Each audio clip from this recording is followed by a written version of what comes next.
Oke, kita semua mungkin merasa tahu ya tentang Perang Korea. Tapi gimana kalau saya bilang cerita yang kita tahu itu baru permukaannya aja?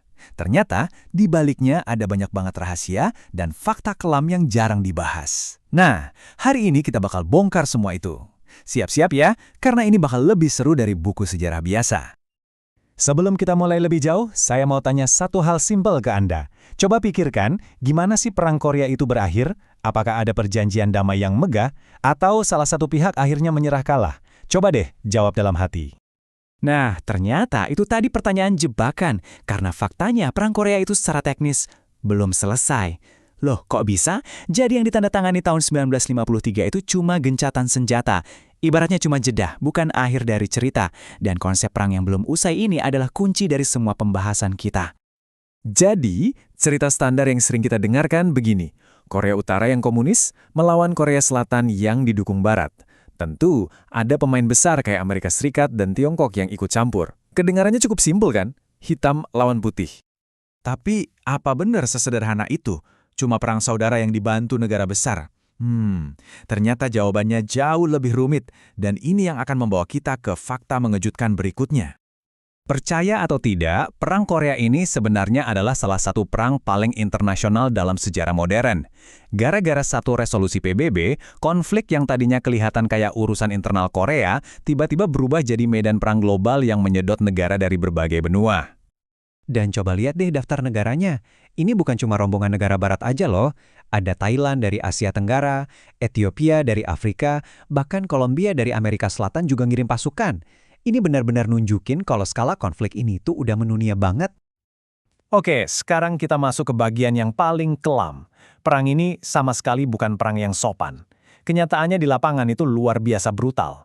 Taktik yang dipakai dari semua pihak itu tujuannya cuma satu, kehancuran total. 635.000 ton. Coba bayangkan angka itu. Sebanyak itulah bom yang dijatuhkan Amerika di Korea Utara. Biar Anda kebayang, jumlah ini lebih banyak dari total bom yang dijatuhkan di seluruh kawasan Pasifik selama Perang Dunia Kedua. Tujuannya bukan lagi cuma buat menang, tapi buat melenyapkan semuanya. Dan dampaknya? Ya, sangat mengerikan. Diperkirakan 20%, itu berarti 1 dari setiap 5 orang dari populasi sivil Korea Utara tewas. Dan mereka bukan cuma korban bom, banyak yang meninggal karena kelaparan dan wabah penyakit akibat negara mereka hancur lebur. Eits, tapi jangan salah. Kebrutalan ini nggak datang dari satu sisi aja. Ada sisi lain dari cerita ini yang sering banget disembunyikan. Sebuah kekejaman massal yang justru terjadi di dalam wilayah Korea Selatan sendiri. 100.000 itu perkiraan jumlah warga sipil Korea Selatan yang dibantai, bukan sama tentara musuh, tapi oleh pemerintah mereka sendiri. Korbannya, orang-orang yang dicurigai simpatisan komunis. Banyak dari mereka itu petani, guru, orang biasa yang nggak bersalah, yang cuma kejebak di situasi yang serba salah. Dan kalau Anda pikir tadi itu udah cukup mengerikan, tunggu dulu. Konflik ini nyaris membawa dunia ke jurang bencana yang jauh lebih besar. Perang nuklir. Dan ini bukan sekedar ancaman kosong loh. Ini benar-benar nyaris terjadi. Jadi, ketegangan ini memuncak antara dua tokoh besar. Di satu sisi, ada Jenderal Douglas MacArthur yang ngotot mau pakai bom atom biar bisa menang telak. Di sisi lain, Presiden Truman khawatir setengah mati.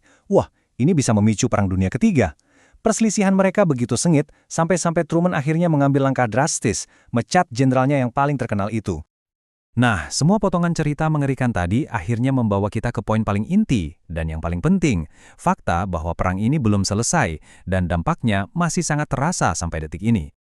Ini dia kuncinya. Perjanjian tahun 1953 itu cuma kesepakatan buat berhenti tembak-tembakan. Ini adalah gencatan senjata, bukan perjanjian damai. Jadi secara hukum, secara teknis, statusnya masih perang, cuma lagi di pause aja. Terus apa akibatnya sampai sekarang? Ya, ketegangan abadi. Perbatasan antara utara dan selatan jadi salah satu tempat paling berbahaya di dunia, penuh ranjau dan penjagaan super ketat. Wajib militer jadi keharusan di kedua negara.